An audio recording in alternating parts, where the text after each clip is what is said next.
Hi friends, welcome to my channel fun with Deepika stocks. मैं दीपिका वर्मा लेकर आई हूँ गंगा दशहरा के पावन अवसर पर ये ब्लॉग, जिसमें आपको मिलेगी गंगा दशहरा के बारे में पूरी जानकारी। तो दोस्तों, मेरे वीडियो को एंड तक देखिएगा।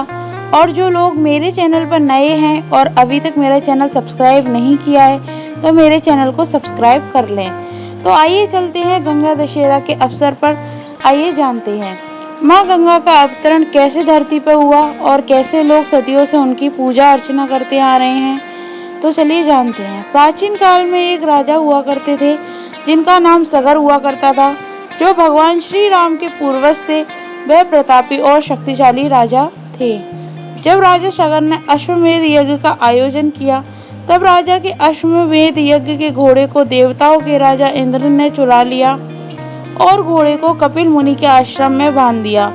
अश्वमेध यज्ञ के घोड़े की तलाश में राजा के 60,000 पुत्र निकल पड़े। जब उन्होंने मुनि के आश्रम में घोड़े को बंधा देखा तो आश्रम पर धावा बोल दिया। उसी समय तप में लीन कपिल मुनि की आंखें खुल गईं और वो क्रोधित हो उठे। मुनि की आंखों से ज्वाला निकली और राजा के 60,000 पुत्र पल भर में भस्म हो गए। राजा सगर के पुत्र अंशुमन को इस बात का पता चला तो वे कपिल मुनि के आश्रम अपने भाइयों की आत्मा की शांति के लिए पहुंचे। तब कपिल मुनि ने उन्हें बताया कि पवित्र गंगा का जल भस्म किए हुए पुत्रों पर पड़ेगा, तब उनकी आत्मा को शांति मिल जाएगी। अंशुमन ने बहुत कोशिश की, पर वे अपने भाइयों को मुनि के कोप से मुक्त नहीं करा सके। तब उनके बाद में उनके नाती राजा भगीरथ ने अपने पूर्वजों की आत्मा की शांति के लिए तपस्या करने का निर्णय लिया और पूर्वजों के उद्धार करने के लिए भागीरथ ने कठोर तपस्या की और आखिरकार गंगा माँ को धरती पर आने की प्रार्थना स्वीकार करनी पड़ी। अब सवाल ये था कि गंगा धरती पर आए कैसे। गंगा की धार इतनी तेज थी कि वह धरती की बजाय पाताल में चली जाती। तब भागीरथ ने फिर तपस्या करके भगवान शिव को प्रसन्न कर मदद मांगी।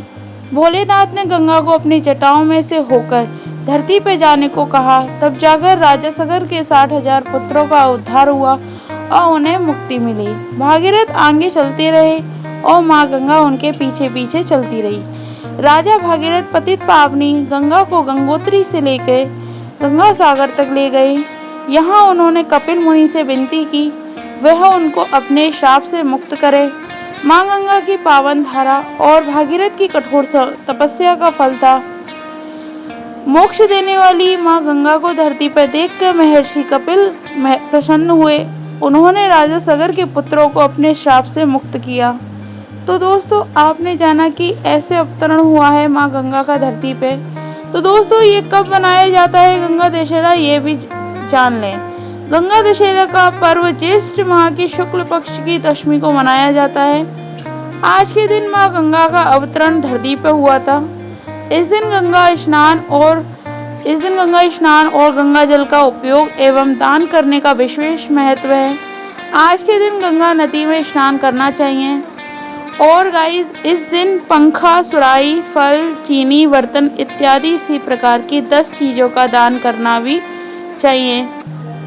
तो फ्रेंड्स, गंगा माँ को भागीरथी भी इसीलिए कहा जाता है क्योंकि भागीरथ उनको स्वर्ग से लेकर धरती पर आए थे। जहाँ जहाँ भागीरथ चले थे वहाँ वहाँ गंगा माँ उनके पीछे चली थी। तो गाइस, ये था हमारी गंगा जी का अवतरण होना धरती पे। तो गाइस, अगर मेरी जानकारी आपको अगर अच्छी लगे तो मेरे चैनल को सब्सक्राइब कीजिएगा और कमेंट सेक्शन में बिल्कुल बताइएगा मुझे ज़रूर कि आपको मेरा ब्लॉग कैसा लगा। और अगर आपको ऐसी और जानकारी चाहिए तो मेरे को कमेंट सेक्शन में बताइएगा। मेरे चैनल को सब्सक्राइब कीजिए, लाइक कीजिए और शेयर कीजिए। और मैं लाती रहूँगी ऐसी और ब्लॉग और ऐसी और जानकारी। Thank you.